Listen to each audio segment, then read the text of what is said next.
Business as Unusual is a thought-provoking podcast that explores the innovative strategies, disruptive ideas, and unconventional practices driving successful leaders and companies in the ever-evolving world of modern business.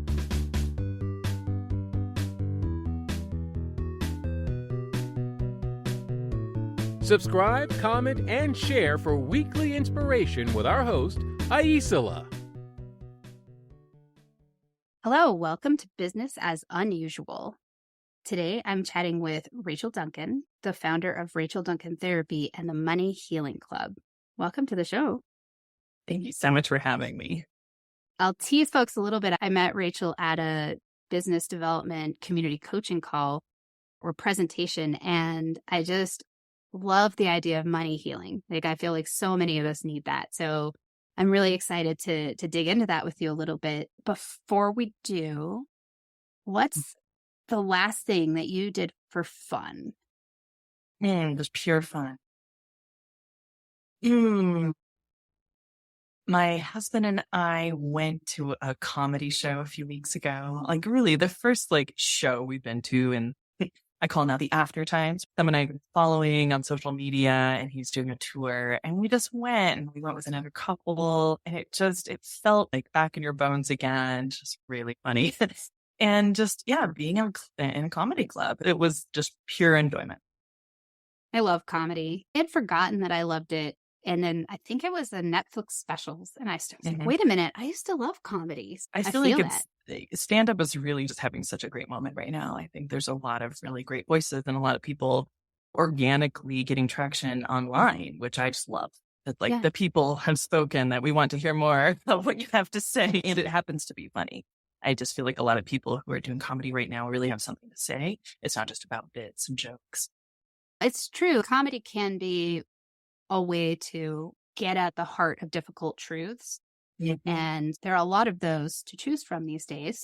So it really are. So it was really fun to go out and about. And the club had fried pickles, which is one of my favorite unusual foods. Mine too. Really? Oh my gosh. Yes. And people always look at me so funny. But I'm like, oh, you have fried pickles.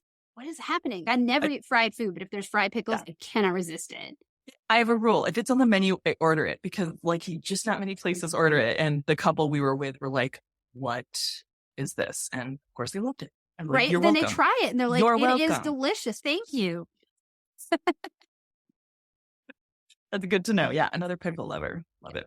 At any rate, so in addition to the love of fried pickles, stand-up comedy, and business as unusual, let's talk about what you're up to. You recently have changed the name of your business, so we're going to refer to you as Rachel Duncan Therapy. But talk a little bit about both of those pieces of what you're up to. Yeah, so I'm a financial therapist, and what that means, I come from a mental health background, and financial therapy is a newer field. It's a niche, and people either come from the mental health world or the financial world and do some cross training. So if you hear someone say, I'm a financial therapist, it's worth saying, how did you get there? Because there's sort of two camps you could get to it. So I come from a very therapeutic place, and I've always loved business and money. I'm the youngest in my family, and all of my play acting was always about making little businesses. I love saving my money and tracking my money. And when I walk into any business, my gears are turning okay, they charge that, and they must have set that many customers. And then what do you think their overhead is? So I don't know, no one in my family is like this. It does feel like something I was born with. I wouldn't say I was ever really taught. It's just this, I don't know, natural inclination I always had. And so because of those skills and those interests, before I went to grad school for therapy, I did small business management. I always loved administrative work, which is a blessing and a curse. I easily got jobs, but I was always the assistant. And I was always the best assistant and really good. Every job I ever had, except at a restaurant, I ended up running the books. You're trustworthy and you're comfortable with money and you run the books. So I learned a lot. And when I was in my late 20s, really felt, okay, I'm going to continue to be someone's assistant for the rest of my life if I don't make a big move. And there just weren't a lot of maps for me. Now thinking back, I could see so many places I could have gone. But at the time, I didn't see a lot of options, and doing a lot of thinking about soul searching about the parts of my day that I really loved. And I was like the office mom. I was Joan in Mad Men. Like I was Joan. And thinking through the parts of my job I really loved is actually when my employees would come to me with like personal problems or needed to take some time off and felt like I was a really safe person to confide in. And I've also just been a lifer for going to therapy. So like I'm always been very pro therapy. And so it's these tender moments and be able to talk about this difficult stuff I really love. So I went to grad school. So anyway, I'm telling you my whole life story, right? Buckle in. I love it. And so then I went to grad school and it really was a big pivot. Got out of the admin stuff, did grad school, which was just soul searching and incredible and difficult and all of that stuff. But I always felt a little bit of not quite the therapy fit. Or rather, I felt like I was a good therapist, but I didn't feel like I was like the other therapists. And I went to a school or the program I was in, integrated art therapy with mental health counseling, because also I've always loved the creative arts. It's always been a passion of mine. But it's like I was never quite woo-woo enough. And so I always felt a little bit out of joint. And after finishing grad school, I needed to take some time on for some family stuff. And so it's interesting. Like I didn't quite follow the path of the other therapists of getting the agency job or doing that and getting licensed and maybe going on to private practice later. That's the path that's set for you. And I ended up like running groups and I kept getting business work. Like, I'm a therapist, but sure, yeah, help me start my nonprofit or help me upgrade my bookkeeping. And I was still making more money with that than I ever was with therapy. So at a certain point, like, okay, I need to look at the writing on the wall. And then the pandemic hit. I had to close down all the therapy stuff. And at some point mid-pandemic, I think NPR had an article or a news program about financial therapy. And I had two completely separate friends call me and say, I heard about this thing called financial therapy, and I think this is you. And it was getting that feedback from my community was huge because I didn't think I could. I always thought these were two completely competing parts of my life. And I was like, oh, that's interesting. I could talk about business and money in the therapy room. Like I didn't know it was allowed because that was never a part of the training. Right. I kind of ad hoc, like I'm the friend in my friend group that like people come to with financial questions or adulting and stuff like that. So when I was like, okay, I think I'm going to do this. And I just started looking for programs, following other people who are doing this stuff and learning about financial therapy. It all just, I don't even want to say snowball. It was like an avalanche. Like once I said I'm doing this, which was about 2 years ago, it just took off. And in so many ways, we can talk about that later, but that's how this whole thing came to be.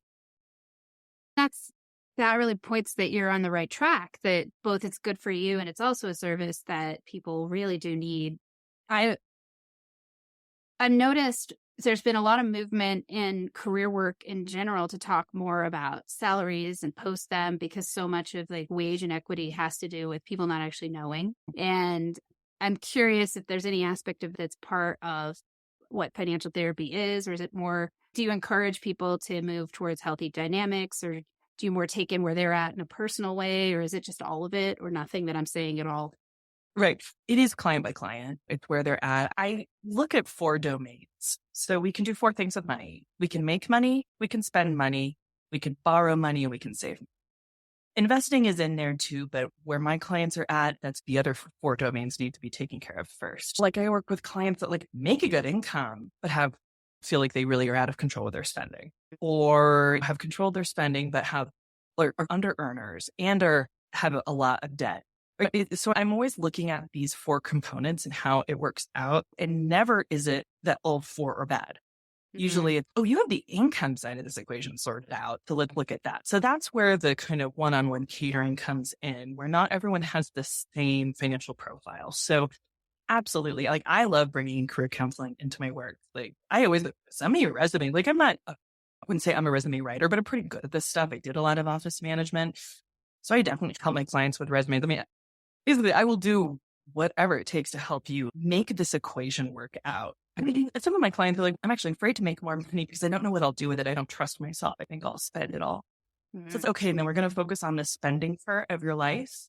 Then what's so powerful when we focus on the income stuff, you have a plan where that income's going to go. Right. Everyone just these are all different levers to pull. So it just depends where they're at. Sometimes the income side of the equation is that's fine. That's set. It's all the other parts. Mm-hmm. But just that just depends. But always, so often, topics of your worth, Yeah. of how to stand up for your value, how to communicate with maybe your employers, how do you pivot work, how do you think about all that and think about, I'm a person who deserves to be paid very well for what I do. And that's the therapy part. Mm. I feel I was both raised in a expectation that you shouldn't talk about money. Like that is impolite, Mhm. which I feel is really unhealthy and it doesn't change. That's how I was raised and trained. So it's something I've had to learn to work through. And also as Americans, I feel like we have some interesting ways that we interpret value and equate value financially that are somewhat counterproductive to Mhm. fulfillment. Do you feel like that's something that you also have observed or seen, or am I super off book? Definitely. Every person who comes to me, I think it's very common. Yeah, my parents never taught me anything. Like I couldn't talk about it. So many of my clients have said, you're the only one who knows about my financial picture. So it's a real problem here that we all need to we all interface with money. I wouldn't even say daily, hourly in some way or another. And it's in this closed box that like, oh, am I supposed to know how to do this? Am I supposed to know? And so we're looking around for clues and cues from like our social community. And that's where things can get really difficult because the most outward, like the most obvious financial behavior any of us have is how we spend. Mm-hmm. But like I said before, it's one of four things. Right. And the other three things are really quiet. Like you don't Right. really know what someone makes. You don't know how they're saving. You don't know how they're borrowing. But we do see what they're buying. And so it's like we only see the quarter of this. And so that's okay. If I'm making my decisions based on what I just see other people doing, like I should be able to afford that. It's not taking into you don't know their whole picture. And then so it just folds in on itself, or nobody really knows what they're doing. Or so I shouldn't say nobody. Very few people do. And everyone kind of feels like they're faking it. And that's some of the difficulty. I think the difficult feelings are everyone thinks I have it together and I really don't. And that's a deep, dark secret. And that's often a conversation we have. It's hard when your outsides don't match your insides and your insides don't match your outsides. You feel out of alignment. Yeah. It's I lost your question. I'm so sorry. No, that's perfect. I had a family member who was an accountant most of Mhm. my life. And one of the things they told me is that because they were talking to people about their business and personal money all the time, it was an oddly intimate relationship because exactly what you said. Like some people don't even tell their spouses what they're doing. And she had stories, which I won't share because they're hers. They're really hilarious of the things that because people were talking to her about money, that they also felt they could talk about. She was like not a financial therapist, she's an accountant. But she's like, I don't need to know that. Thank you. But it's just for so many people, once they broke past that barrier or boundary of talking about it, I think it was maybe a relief. Like somebody here Yes. will actually not judge me, but actually help me manage this process. And that was just an accountant. So I can imagine someone who's coming to it from this place with a background of therapy and also the perspective of providing that as a support. That has to really create a deep sense of relief, I would say, for people. There's relief. I really, on the whole, I think people are really eager to finally share this with somebody and bracing for impact. Oh gosh, I'm going to be judged, or oh, this really is a mess and I'm going to be judged for it. And I just think it's always reasonable how you got where you are. And I'm always going to normalize that and see you as a human being doing the best you can. And that's where, because our financial lives can be traumatic and we might have financial trauma, which is the whole topic on its own. How we heal from trauma is by gradually bringing up that traumatic topic and feeling safe at the same time. Yeah. So your brain's like, oh, I can bring that up and feel safe and loved and accepted. That is how the trauma starts healing. That's the healing aspect that can come when we bring about really any difficult topic in the context of love and compassion in a relationship.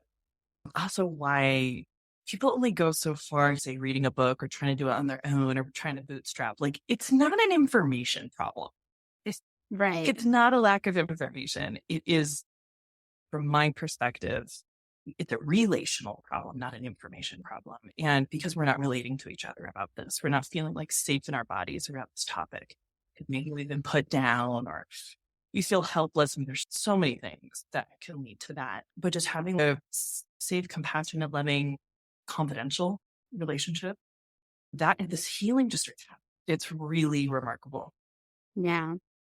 When I've seen situations where it's clear to me, both in my own life and the people I know, where they spend money the way I will often snack. I don't tend to impulsively spend money, but I definitely will eat when I'm not hungry because there's something about food that makes me feel good. And so I think that's such a powerful thing. I'm not going to be judged. Someone's going to help work out that relationship to what am I looking for with this purchase? Or how do I manage that experience for myself? And be able to be even just intentional about it can be helpful. There are so many parallels with money and food. Yeah. Oh my goodness. That the diet cycle and the budget cycle, the addiction, the addictive qualities of both of these things, and the fact that even if you really try to heal or try to get control of this thing you feel like you have no control over, you have to interface with it every day. You can't just stop eating. You can't just stop interfacing with money. And so they have so many parallels. And it's actually in the membership that I run, somebody shared the diet cycle diagram, which mimics the addiction cycle diagram, which mimics the budget cycle diagram, which is you have this moment, I need to get it together. You're like, this is it. I'm going to read that book, or I'm going to get that budget or download that app. And you get maybe really into it. Or like, I'm going to diet. I'm not going to eat sugar. Whatever it is, I'm really going to get clean. I'm going to do it this time. And maybe you have some success or you feel good and you get started. And then a life event happens, or it's just so rigid that it hasn't allowed for any flexibility. And while you're trying to maintain it, it's getting harder and harder to maintain because you're like, there's so much strain. And also if you're doing it alone. And then it falls apart, and that's relapse, right? Where it's the effort and blow many hundreds of dollars at Target and you didn't need to, or you binge junk food, or you go back to your substance, and then that's relapse. And then you feel like, I can't do this. I failed. I'm a failure. And so what I try to prepare my clients for is I teach this diagram and I say, we are going to plan for relapse. It will happen. Right. And how we grow from addiction is actually to learn from each cycle. We anticipate relapse happening. We put in some safeguards around it, knowing that it's going to happen. Like we aren't consistent beings. Like to say that, oh, it's going to be the same in consistency. It feels so rigid to me, and it doesn't feel human, and it doesn't feel sustainable. So I come from much more of an inside out approach where, hey, you're going to have some bad days, or an external factor that you had no control over is going to happen, and you're going to want to go back to that. Let's A, plan for it, and B, let's assume it's going to happen and plan for how you're going to recover from it, still with love and compassion. And what happens is the cycle gets less and less intense every time you go around. You learn about yourself. You almost watch yourself like, oh, I felt that relapse starting to creep up, but then I sat down and really wanted to love myself about that. Oh, that is when it's happening. It's almost like it has nothing to do with the money at that point. It has to do with what's my go-to for soothing from the outside because my insides feel really scary. Mm-hmm. And so the money, the food, substances, they're soothing. It's a way to regulate when you can't regulate yourself. Yeah. Right. So my number one, I do want to know the whole financial picture. That's very relieving to people. I really want to talk about self-care. We really talk about regulating how it feels safe in your body. The money stuff starts to really make sense and it feels smaller. It doesn't feel like so overwhelming when you feel better and safer in your body. Yeah, I can relate to that in terms of a long time ago, I recognized that I would talk to someone that I had a difficult relationship with and I'd want ice cream. And it was almost immediate and not before. Like beforehand, it was like, oh, I just had a salad or whatever. And then I talked to them and I'm like, man, I really want to go get some ice cream. And when I noticed, I was like, I wonder if what I want is ice cream. Maybe I'm feeling stressed out and I need to feel that. Or I could avoid it. That's an option. But then I'm denying myself, and that little part of me is going to be like, this is uncomfortable. And I don't know. And it's different for everybody, but there are some really similar patterns. And consumption is soothing, and we're marketed for it to be soothing. So Yep. I really come from like a social justice, like systemic perspective too. Like, I don't see individuals failing. None of this stuff is a moral failing. Right. If you feel like just underwater with debt, I gotta say the path was paved for you to get. Mm-hmm. And so I'm always bringing that around too. Like the things were marketed, oh, you deserve this, the treat yourself culture that's speaking to our need to self-soothe. And these products are marketed to us as, oh, this is the key. And maybe it is. I'm not saying it's not that it's all bad, but it's still an outside in thing. Oh, I need that thing. And it stimulates our dopamine response, which is a seeking behavior. And then we get it, and it's a letdown. Like actually in the pursuit that the satisfaction is coming from, and not necessarily having the thing. Oh, it was just about getting the thing. It's not that it actually helped. You probably know this, but I'll share this for the listeners because I found this to be so fascinating with the dopamine cycle, where the addiction cycle explains some of the more outrageous things that we see come across like news headlines, because being 100% right is the least amount of dopamine. It's if you're 75% or 25% right, that's the most amount of dopamine. And then 50% is middle ground. And they've done these little studies on people. And so you'd think, because I have a friend, he's hilarious. We love the Loki show. And there's this moment in the show where Loki says, I love to be right. And he says it with this passion. And I look at my friend, I'm like, that's you right there. And they just got this look on their face. And I was like, so that must be highly rewarding. But no, like the science is in that it's not the most rewarding thing. That seeking and actually being wrong a certain amount of times is part of what creates that reward cycle. So that's why people don't get turned off when they find out that they were wrong about it, which, like you said, we're not consistent, but we like to think we are. So you're like, what? This doesn't make any sense, but this is how it all goes. I was going to ask you about the money club. I had one other thing you were talking. Oh, and that's the other thing I was talking to you about. The whole reason I do this podcast is because of that the majority of what comes easily to your door in the biggest megaphone possible is about telling you about something you lack as a parent or a person or a man or a woman or a partner or in your job, and then telling you that this thing that you could buy from them, that's going to fix it. I purchase things that are very helpful to me, but it's not the same as you're lacking and therefore we'll fix you with you give us money. They talk about pain points. Literally, there's so much science. And I think it was Sigmund Freud's nephew really developed what marketing is. Can we take all of this information about the ego and the id and translate that into advertising? And we've had a century of incredibly targeted, manipulative, and thereby successful consumerism. And because it speaks to, we all are feeling a little lacking, or we all have a bit of that existential situation going on. Like you said, I'm 75% there, that we're seeking creatures. And so then this marketing speaks to the seeking nature of us, that we all feel is like a deep, dark secret, but is actually very well studied, very well understood from the marketing and advertising standpoint. I love that. Did you watch The Century of the Self where they talked about, that was revealing. Yeah. And it's weird. So I have a condition called aphantasia, which means I can't make images in my mind. So a lot of visual manipulation doesn't work on me in the same way because it's not available to me. Like I'm not better, just different. And I know that there are ways that marketing affects me. And when I found out about aphantasia, I was like, oh, this is interesting, because I got more of a sense of, I see why these are things that I just they don't draw me in, because I don't have the cues that, like, when someone who's more visual gets the image, there's this whole other thing that comes with it. And I'm really just seeing what's there.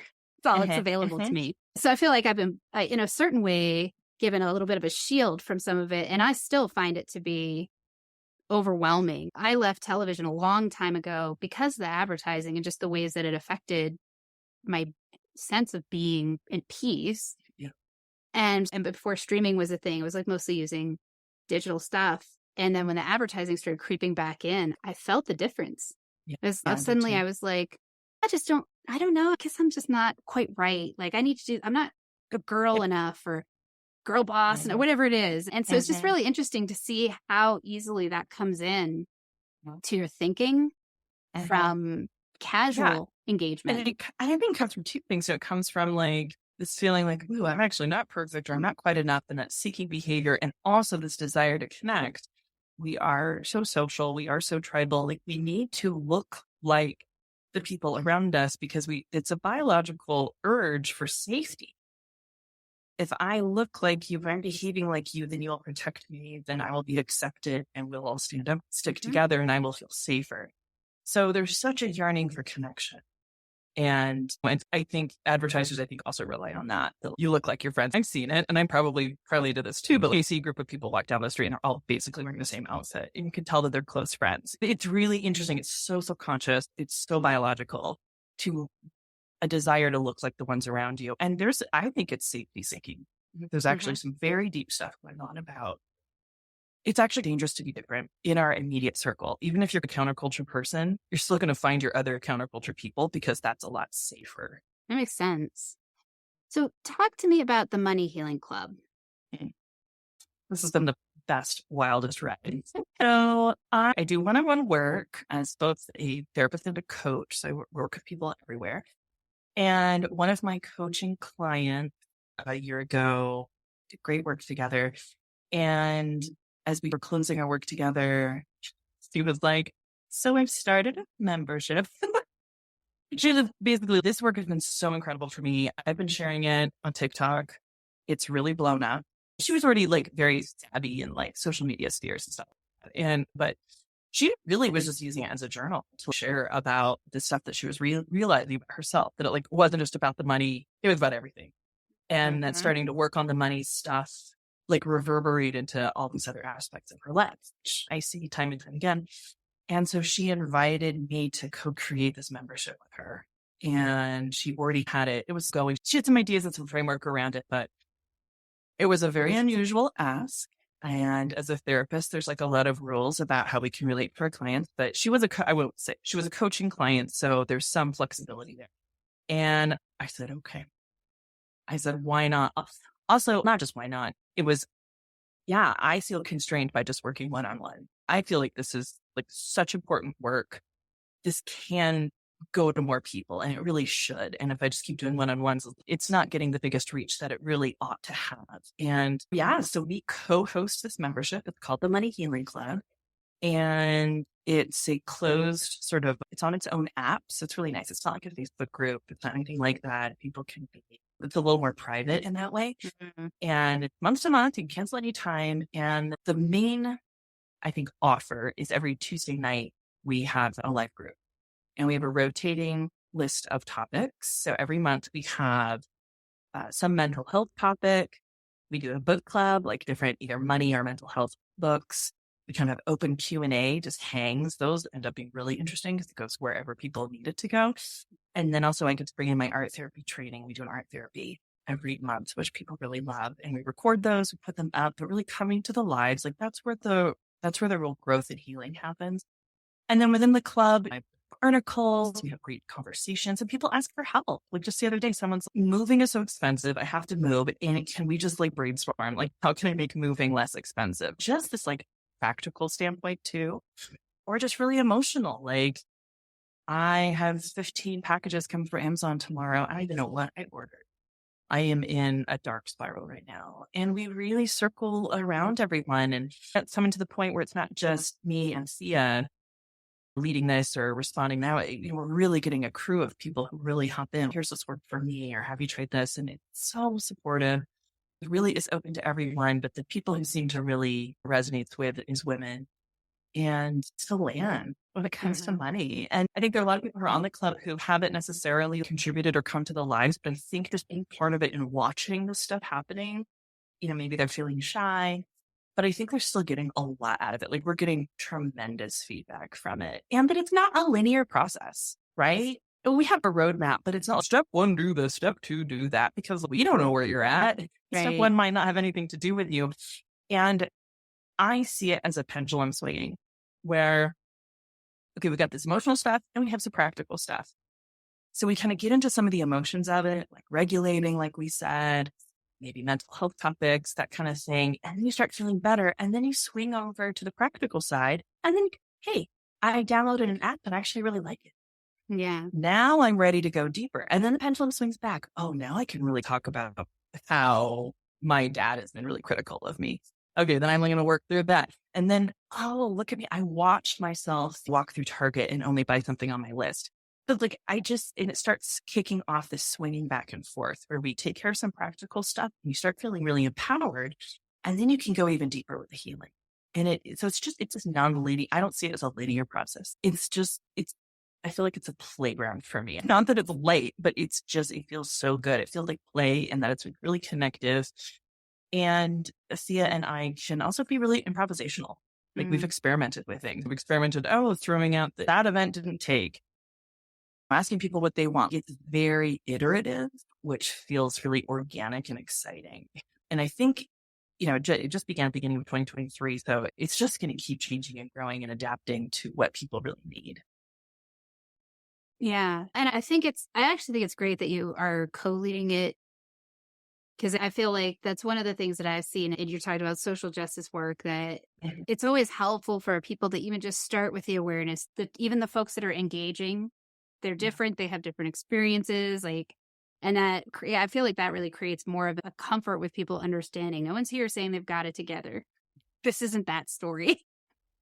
Exactly. And I think, I love it too, because in a way, my co-host is even more in touch with what the people are needing because she's a bit more one of them, like a little bit more on the other side of this.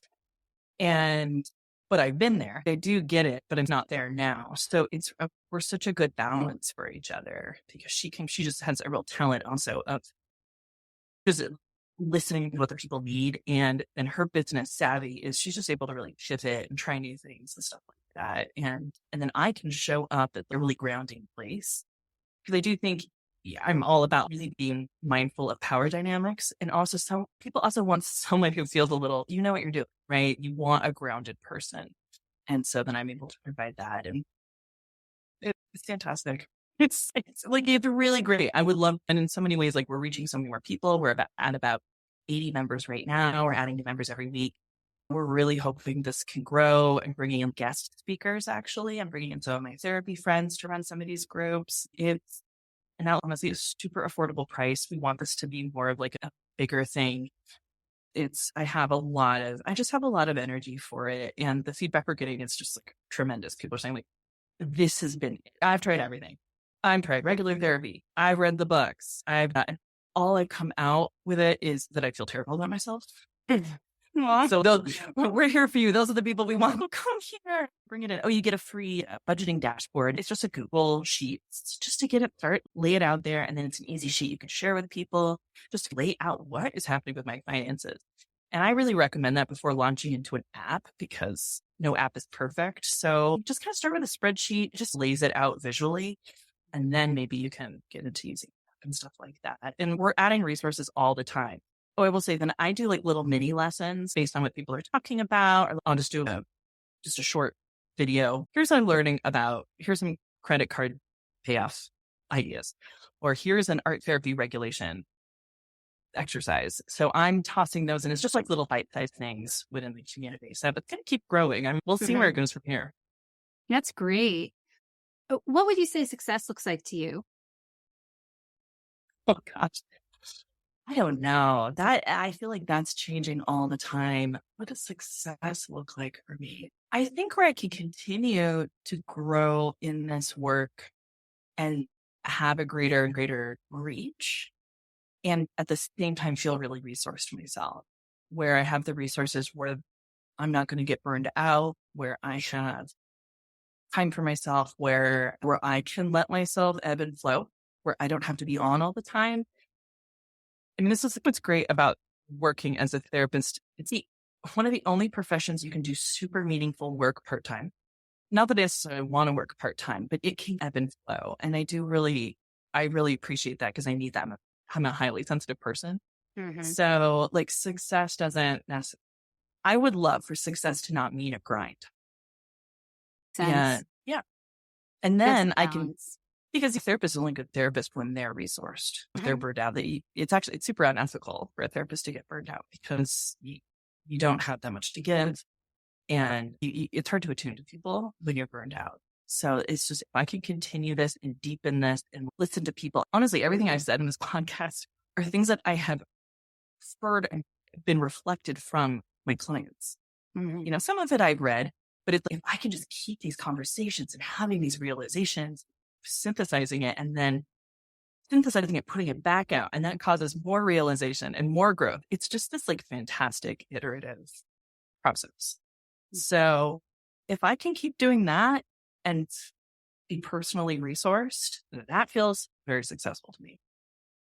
Yeah, I think it sounds great. I'm excited that you're going to grow because it's such a need. And there's so many people who are aware they need that support and guidance. Yep. And by making it accessible, like then the people that most need it have the highest likelihood of being able to opt in. That's exactly it. We do a free trial. It's, and really we're trying to make it at such a comfortable price point. It's not going to be one of these online courses or community that's like more expensive and then you never use it. That's just absolutely not what we want. We really want this stuff just happens in community when you feel safe with people and talking about the stuff that has so much shame. Just the growth just starts happening. And it's not all up and up, right? Sometimes like in therapy, things get worse before they get better. When you start realizing stuff, oh, all that stuff I've been avoiding, I'm not avoiding it anymore. And wow, this is hard. Excuse me. But when you're with a loving group, that it's great. And I will say it's not a substitute for therapy. It really is more like peer support and education group. Yeah. But people do really heal from the experience. It's an awesome add-on for people who are in therapy. Because therapists aren't trained to bring in money stuff. So both with my one-on-ones and with this club, it's like really a nice like layer or add-on to someone who's in their own therapy. That's awesome. Let's see. Can you tell me about advice you've received that you feel has influenced the way that you approach your work? Yeah. From another financial coach, the advice is very simple. Start messy. That's it. I think about that all the time when, this thing really needs to get together. I need to really think through this first. There's times where you want to clarify something in your head, but we're at such an age where you can just throw spaghetti on the wall. Mhm. I am just really leaning into that. And so start messy is, I think, some of the best advice I've received lately in the last few years. I get that analysis paralysis is no joke. You can spend a lot of time trying to anticipate all the things and you won't get them all. That's the other part. Like you just won't. Absolutely. So for folks who are listening, I'm sure there's going to be at least one person who says, wow, I could use some financial therapy or I want to join the Money Healing Club. How do they follow you, find you, get on board? Absolutely. Absolutely. Yeah. For my work, it's at rachelduncanTherapy.com. And the Money Healing Club is themoneyhealingclub.com. Those would probably be the best spots to go. And all the socials are linked there. I've recently started doing TikTok, which is talk about starting messy. That's been just like really fun and actually has helped me, I think, refine what I'm talking about. And so I'm at The Money Therapist at TikTok. I love TikTok. I know it has its issues, but I does. enjoy it. I feel like I learned so much from different perspectives and views in a way that I love the access. It's like podcasting now. At any rate, thank you so much for joining us and talking about what you're up to. I really hope that folks who are listening will take a chance to check it out because it sounds like something, honestly, everyone I know could benefit from. And no shade to anybody. Just, I think we all know where we live, what our culture is, and it's just, that's the thing we're dealing with. Yeah. Yeah. It's like the collective unconscious. Yeah, I definitely. And just like with what we've gone through in the last few years, this stuff is collectively like we do need to heal from the last few years and what it's done to us all financially. So we welcome everyone, anyone, hit me up. I love talking about this stuff. And thank you so much for inviting me. It's been such a treat. Okay. Thank you. Bye, everybody. All right.